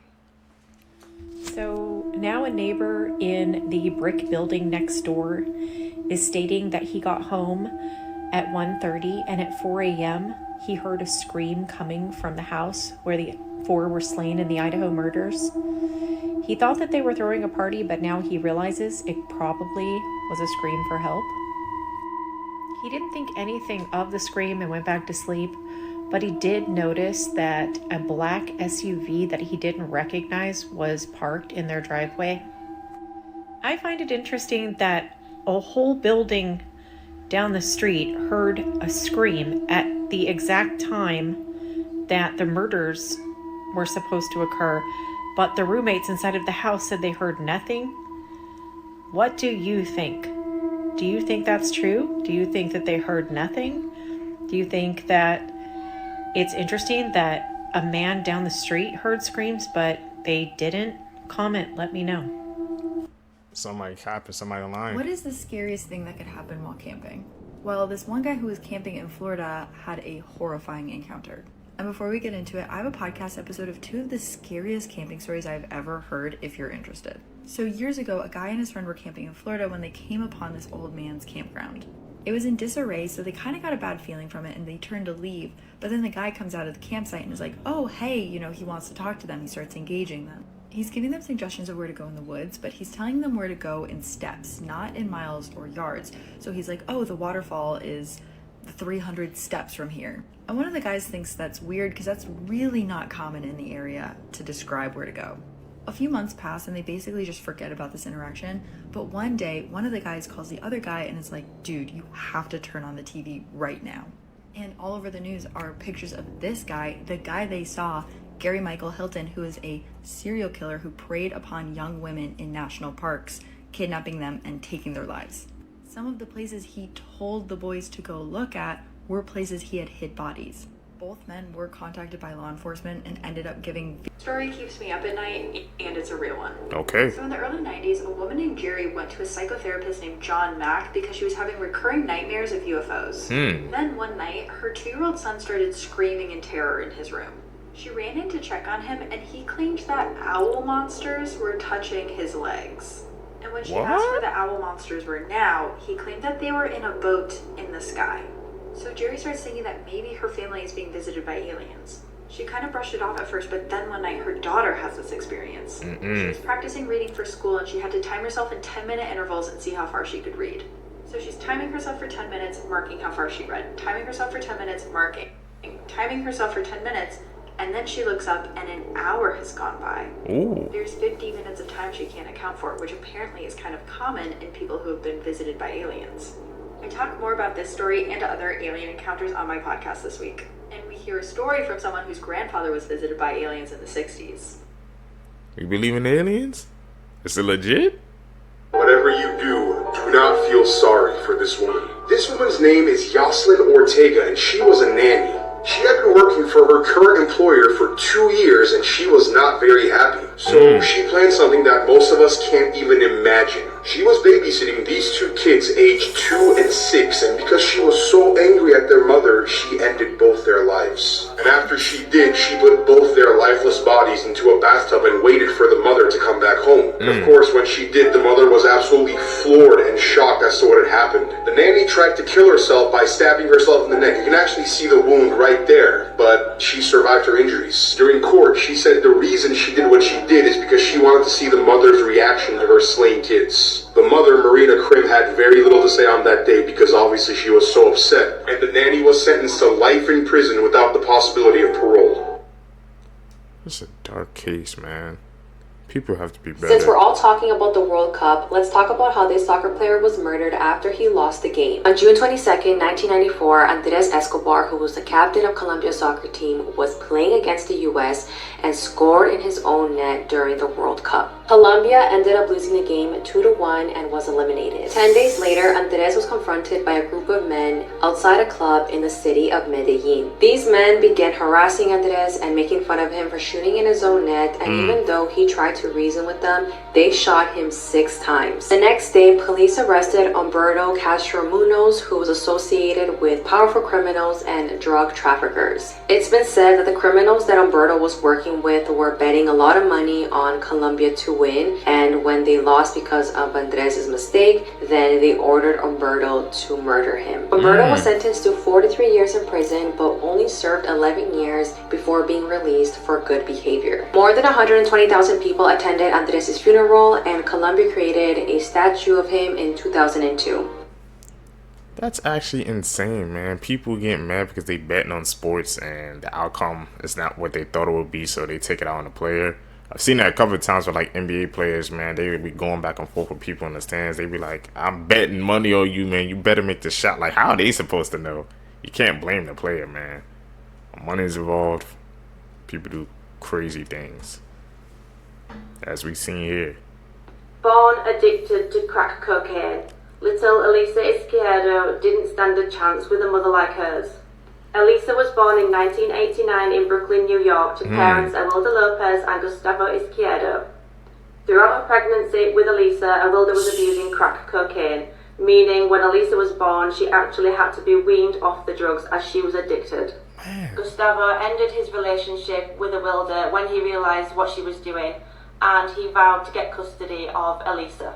She actually had 2 children from a previous relationship that she lost custody of due to her drug abuse, and they were being raised by family members. When Elisa was born, Gustavo actually managed to win custody, and his world revolved around his daughter.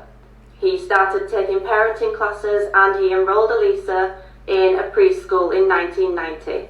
Unfortunately, his health started to decline and he could no longer afford the tuition fees. But she was a promising student, and the principal of the school decided to introduce her to one of the patrons of the school. This was Prince Michael of Greece, and he actually offered to pay for Elisa's tuition fees right up until 12th grade.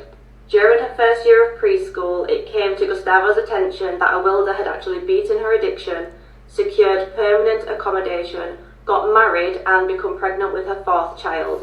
She'd also regained custody of her 2 older children.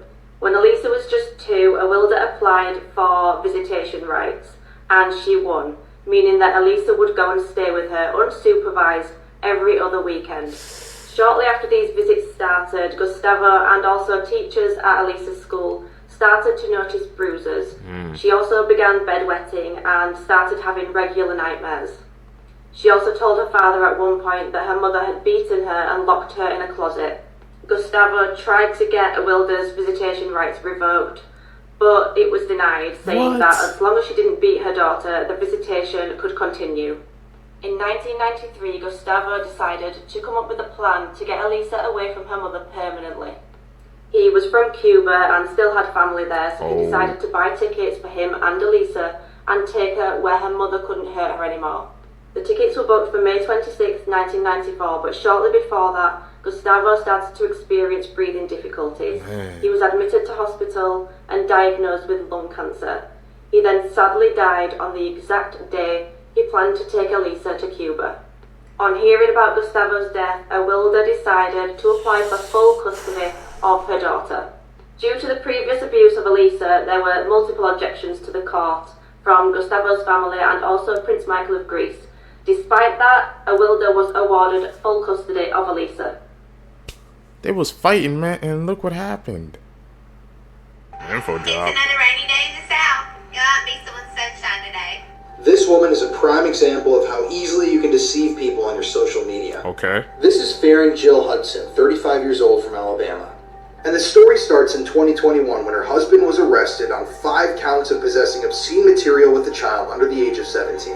Later that year, he was rearrested for 76 counts of possession of child porn. Now, at the time, he claimed the police had planted these images on his phone, these videos, and there was an investigation undertaken. But when police investigated James's phone, they found evidence that linked his wife, Jill, to these crimes. Yes, Jill, the happy-go-lucky TikToker talking about God and sunshine. So after this new evidence came to light, new charges were added and Jill was arrested. And these new charges included incest, essay of a child, and production of obscene materials with a child under the age of 17. So during her interrogation, after she was arrested, Jill was shown a still image from one of these child porn videos that she allegedly helped to produce. And she confirmed to detectives and investigators that indeed it was her and another child in that video. Apparently, Jill confirmed that it was her in the video performing an obscene act with a child. But after she was arrested, Jill was stupid enough to call a family member, and on the phone call from Jill, she asked her family member to go check her devices and destroy evidence. What? So obviously authorities were listening into that phone call. They were able to get search warrants for all of her other electronics, and they're undergoing a search of her property right now. It's just wild. You wouldn't imagine that that woman who posted that video would be accused of doing such horrific things with children. And it just goes to show that these predators are everywhere, so we have to stay vigilant and keep our children safe. That should be our #1 priority in this nation. Man, don't believe anything you guys see in this media, bro. Like you Partly said. on what happened to 14-year-old Norma Lisbeth and how she was killed after getting into a fight with her school bully. So yeah, according to this friend, even after her death, Norma continued to get bullied and taunted. The fact that classmates showed up to her funeral to make fun of her is wild. As for Asada, the one who killed Norma, she showed absolutely no sign of remorse. She never called the family to offer her condolences. She never took accountability for anything. In fact, after Norma died, she wasn't immediately arrested. It wasn't until the case started to go viral on social media that the investigators finally took the case seriously. Fired the director of the school, and they immediately began searching for Asada. And on March 18th, 2023, Asada was finally arrested. Now, since she is only 14 years old, she was sent to this correctional facility in Mexico that's specifically for minors. The place is called the Quinta del Bosque Correctional Facility, and at this facility, you go to workshops, you go to classes, you go to therapy, you basically do activities to try to become a better person. The maximum sentence that you can have at this facility is 5 years. Unfair that Asada took someone's life. She literally killed Norma. She hit her on the head with a rock, and all she might get is just 5 years at a correctional facility. A facility where you go to therapy and you go to workshops and you do like group activities. It just doesn't seem fair to a lot of people. If she felt grown enough to taunt Norma, to bully her, to assault her, and to fight her, then she should be grown enough to be charged as an adult. The fact that she was acting all cocky and proud in front of Alma and told her, yeah, I beat up your sister, yeah, I broke her nose,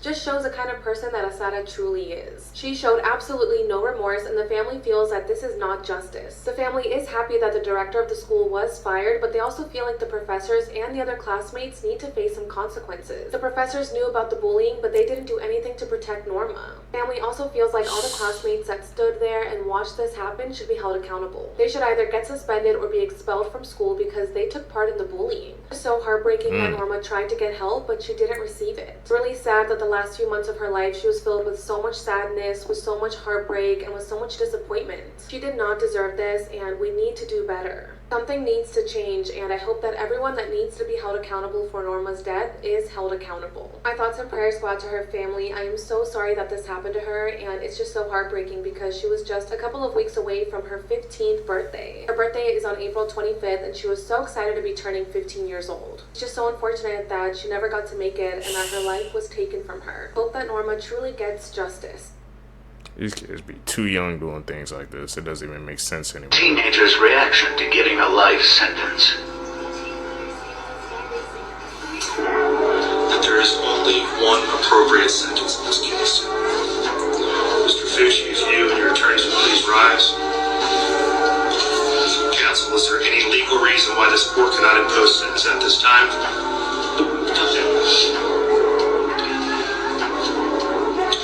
Mr. Fucci, having entered a plea of guilty to the crime of first-degree murder, I adjudicate you guilty of the premeditated first-degree murder of Tristan Bailey.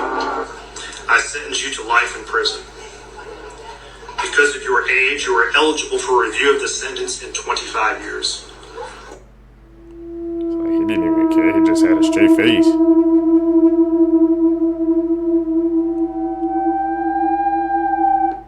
Is that a dog or a skinwalker? What the hell was that? Imagine growing up knowing that you were adopted, and 60 years later, when you take an ancestry DNA test, you find out that your birth mom was the victim of one of the most notorious cold cases in American history. Richard Hanchett was born in 1958 in Michigan, and he was immediately given up for adoption by his birth mother. In 2018, Richard, who still lived in Texas, decided to take an ancestry DNA test, and he was immediately matched with relatives from his birth mother's family. He connected with them and even went down to Tennessee to finally meet them. Ooh. And that's when Richard learned that his birth mother, Ruth Marie Terry, had been missing since the early 70s. For decades, her family searched for her, but they were unable to find her until 2022. Ooh. In October of this year, the FBI and Massachusetts State Police announced that nearly 50 years later, they had finally identified the victim of the oldest unsolved homicide case in Massachusetts, the Lady of the Dunes. And the Lady of the Dunes was identified as Ruth Marie Terry. On July 26, 1974, a little girl was hiking with her family when she came across the body of a mutilated woman. Her hands were missing. Police believe this was in an attempt to get rid of her fingerprints so they couldn't identify her, and her head was nearly severed. Detectives searched motels and rooming houses and even reviewed thousands of missing persons cases from Massachusetts. They also used clay models to recreate what the Lady of the Dunes might have looked like. Her case unfortunately went cold, and some even speculated that she was the victim of the South Boston gangster Whitey Bulger. In 2000, authorities had her body exhumed to extract DNA, but it wasn't until recently that they were able to use genealogy testing to identify her. This is the same technique that was used to identify the Golden State Killer. Now flash forward to November of this year, authorities announced that they had a new development in the investigation. They had now identified the Lady of the Dunes. Now they had to identify who her killer was. Authorities revealed they were seeking information on a man who was already deceased. This man was known as Guy Rockwell Moldavan. Guy was an antique dealer, and he was actually arrested in 1960 in connection to the disappearance of his former wife, and her daughter. Remains believed to be theirs were found in their Seattle home. He only served a suspended sentence, so he actually got released in 1962. Now, court records indicate that Guy and Ruth actually got married in Reno, Nevada in February of 1974, just months before she was killed. Now that they have her identity, this case is being treated as a homicide investigation by the Massachusetts State Police and FBI. The public is actually being asked to review Terry's Seeking Information poster. This includes newly released photos and a little bit more information. This case is still ongoing. Dark web footage that creepy case. Was that a different person? I was like, you saw that when she kissed the mask and it was a completely different person standing there. I don't know what the hell was that. We're gonna have to check that out. Follow up on that one.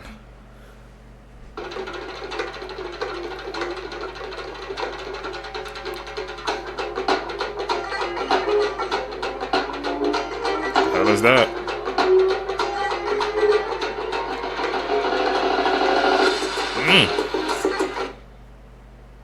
I don't know what the hell that was. This is what happened to 4-year-old Luz Gonzalez and how she was killed while her mom tied her shoes. The family is originally from Mexico, but at the time Luz lived in Brooklyn, New York with her mother Reina. And she was just honestly the cutest little 4-year-old girl. She was just absolutely adorable and just so nice and kind to everyone. On Sunday, June 24th, 2018, Luz and her mother were walking outside of this laundromat called the Clean City Laundromat in New York. They were walking along the sidewalk, but as you can see, this whole parking lot is just a mess. There is no division between the parking lot and the sidewalk, so if someone reverses from the laundromat, they literally have to drive over the sidewalk. It was just not a safe sidewalk, and Luz was riding her scooter up and down the sidewalk, having fun with her mother following closely behind. Now, as she's riding her scooter, her shoe actually falls off, so Luz gets off the scooter and she goes over to pick up her shoe. Luz tried to put the shoe on herself, but she was 4 years old at this time, so she was struggling to do so, and that's when her mother Reina decided to bend down and help her daughter. So Reina bent down to tie her daughter's shoe, and as you can see, they're still on the sidewalk. They're not in the parking lot, they're not in the middle of the road, like they're literally on the sidewalk, which is meant for pedestrians. But again, this parking lot and this sidewalk were built incorrectly, so in order for someone to back out or get inside the laundromat, they literally have to drive over the sidewalk. So as you can see, Luz and her mother are crouched down on the ground trying to put on her shoe when all of a sudden, 38-year-old Jeanette Maria, who is driving this black SUV, starts to back out of the parking lot. Again, Luz and her mother are low on the ground. It's not like Reina is standing up and is super obvious, but at the same time, when you're backing out, you should always be aware of your surroundings. So Jeanette backs out of the parking lot, and as you can see, Luz and her mother were right in front of her. As she gets ready to peel out of the parking lot, she runs over 4-year-old Luz and her mother Reina. After she ran them over, Jeanette stopped because she obviously realized that she had hit something. So she stopped the car, she took a little bit of a pause, and then she just continued driving. She just drove off, and she left Luz and Reina alone on the sidewalk. She didn't call the police, she didn't get out of her car to check, what she had hit, nothing. Which is just crazy because her car literally shook after running over 2 people. She obviously was aware that she had hit something, but she didn't care enough to get out and look at what had happened. Crazy. Now, people saw all of this go down, so they immediately ran over to Luz and her mother and tried to call for help. There's actually video footage of Reina just sitting on the ground, hugging her daughter, and she just looks like she's in shock. Reina had a really bad injury to her leg, but the injuries to her daughter Luz were much more severe. Police were informed about what had happened, and they actually pulled over the driver, Jeanette Maria, about 4 blocks away from the laundromat. Police informed her that she had just ran over a 4-year-old girl and her mother, and Jeanette was in complete shock. She said she had no idea how this had happened and that she had no idea she had hit someone. She denies everything, and then the police just let her go. Okay, I'm running out of time, more in part 2. I feel like the developers, man, they have to be held accountable for that as well, because you see there was a design flaw and it still stayed there, and that design still stayed there. It's like that sidewalk was so narrow that they had to back over it in order to get out. Those developers, man, gotta be held accountable, bro. Like I said, it's always in the details, man. It's crazy how a design flaw, look what happened over just a design flaw. This is what happened to 14-year-old Norma Lisbeth and how she was killed after getting into a fight with her school bully. Norma Lisbeth Ramos was a 14-year-old girl that lived in Teotihuacan, Mexico. She was the youngest of three. She had an older sister named Alma and an older brother named Omar. Now, we don't really know much about Norma, but her friends and family say that she used to be filled with so much happiness and life. She wanted to grow up, she wanted to become a nurse and help others. However, as Norma started to grow up, that light and happiness once inside of her started to quickly fade. This is because Norma was being bullied at school. Some of her friends have come forward and said that the bullying started all the way in elementary school. People would make fun of her skin color, they would call her morenita, they would make fun of the fact that she had curly hair. The kids were brutal to her, and most of the aggression came from another student named Asada Eileen. It seemed like Asada was obsessed with bullying and tormenting Norma. She would make fun of Norma's skin color, she would make fun of the fact that Norma's family didn't have a lot of money. She would even tell the other students, if you try to be nice to Norma, if you try to talk to her, if you try to be her friend, we're also going to bully you. Asada would hype up the other students, and the minute that Norma would step foot onto campus, the bullying would immediately begin. She would walk into a classroom and people would actually throw things at her. But the few friends that Norma had came forward and told reporters that a couple of the classmates had actually threatened to physically assault Norma. One day, Norma went to the school bathroom and a couple of her classmates walked in and they tried to beat her up. Norma tried to put an end to it, and the classmates told her, if you snitch on us, then we will assault you. It seemed like the whole school was against her, so Norma actually did speak up and she told her professors about what was going on. She told them about the taunting, about the bullying, about the threats, but nothing was done about it. In fact, one of her teachers told her, girls will be girls. Basically tried to make it seem that this is what teenage girls do, that they bully each other, that they make fun of each other, and that that's just how things are. However, it wasn't just girls that were bullying Norma, it was the boys in the class as well. Literally everybody would taunt her, and on February 20th, 2023, Norma's main bully, Asada, confronted her and told her that the next day, on February 21st, she wanted to meet her outside of the school to get into a physical fight. She told Norma that she better show up. Of course, Norma was scared, so she tried to tell the director of the school about the fight, but the director did not listen to her. The director told her, can you give me a moment? I'm really busy. And she turned around and ignored Norma. Norma just didn't know what to do. She had already told the professors about the bullying. She had told the director of the school, but no one cared. So she felt like the only option she had was to show up to the fight the next day and defend herself. The next day, on February 21st, 2023, the fight happened. There's footage of this fight, and it's very intense. Sada is the one wearing the skirt, and she just went absolutely crazy on Norma. At one point, she grabbed a stone, and she started hitting Norma on the head with the stone. What's crazy is that there was a group of students just standing there watching this and cheering on the fight. At one point, Norma starts bleeding, and the classmates actually laugh at her. Okay, more in part 2. Nobody stopped that, man. And she was trying to go anywhere and everywhere to get help. And look what happened. Nobody helped. She followed all the steps. And nobody cared enough to pay attention to her. I am Nanny Doss. I was known as the Giggling Granny because I seemed harmless and sweet. But the truth is, I was a serial killer. I was responsible for the deaths of 4 of my husbands, 2 of my children, my mother, my sister, and my 2 grandsons. I used various methods to kill them, such as poisoning them with arsenic, rat poison, or sometimes even boiling water. My first husband, Charlie Braggs, died after just a few months of marriage. I poisoned him with rat poison, as I had grown tired of his abusive behavior. I then went on to marry and kill 3 more husbands, Robert Harrelson, Richard L. Morton, and Samuel Doss. With each of these men, I used a different method of poisoning. In addition to my husbands, I also killed my 2 middle daughters, Melvina and Florine. I gave them a concoction of rat poison and crushed glass, claiming it was medicine to make them feel better. They died in agony. I also killed my mother, Louisa, with arsenic, and my sister, Dovey, with rat poison. My crimes were finally uncovered after the suspicious death of my 5th husband, Samuel Doss. A doctor who had attended to one of my previous victims reported me to the authorities, and I was arrested in 1954. I confessed to all of my crimes and was sentenced to life in prison. Took 5. She went through 5 husbands for somebody to notice. That was the last time. The last time.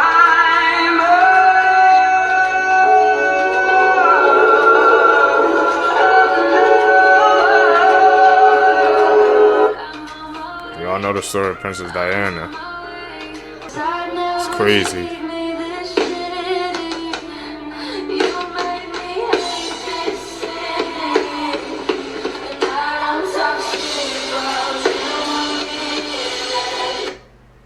Scream murders, what the hell?